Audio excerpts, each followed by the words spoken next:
Quality management is called the set of actions, procedures, and solutions that focus on the continuous improvement of the process of an organization internally, having as a priority increasing the level of satisfaction of a group of clients or customers. However, quality it was not always known that way. The concept has been changing over decades, mainly since it was assumed as a necessity in the business field.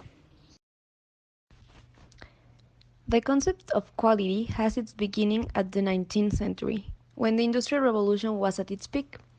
Quality arises when the mechanical work starts to replace human labor. That is why it was necessary to have an inspector to supervise the effectiveness of the mechanisms in use.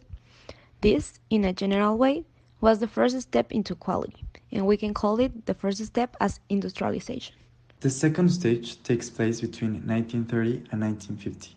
Companies not only show their interest in inspection but also in statistical controls. These processes were favored by the technological advances of the time. It went from inspection to a more comprehensive control. Between 1950 and 1980, companies discovered that statistics control wasn't enough.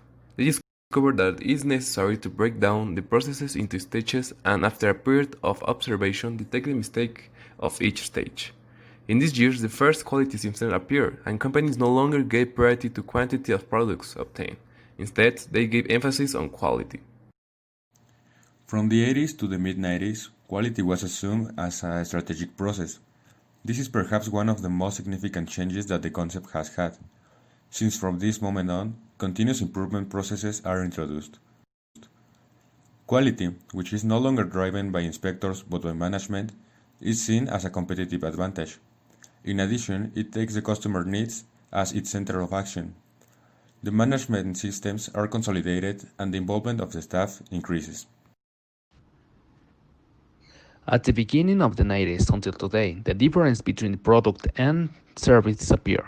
There are no longer differences between the article and the stages that precede it. All this become part of a new term, total quality, where the customer takes more prominence than in the previous stage, where the relationship between customer and item becomes post-sale stages, which becomes the main quality indicator where the systems are continuously improved and adapted. In conclusion, quality is a matter of constant evolution, which depends on all the workers and superiors of the different identities.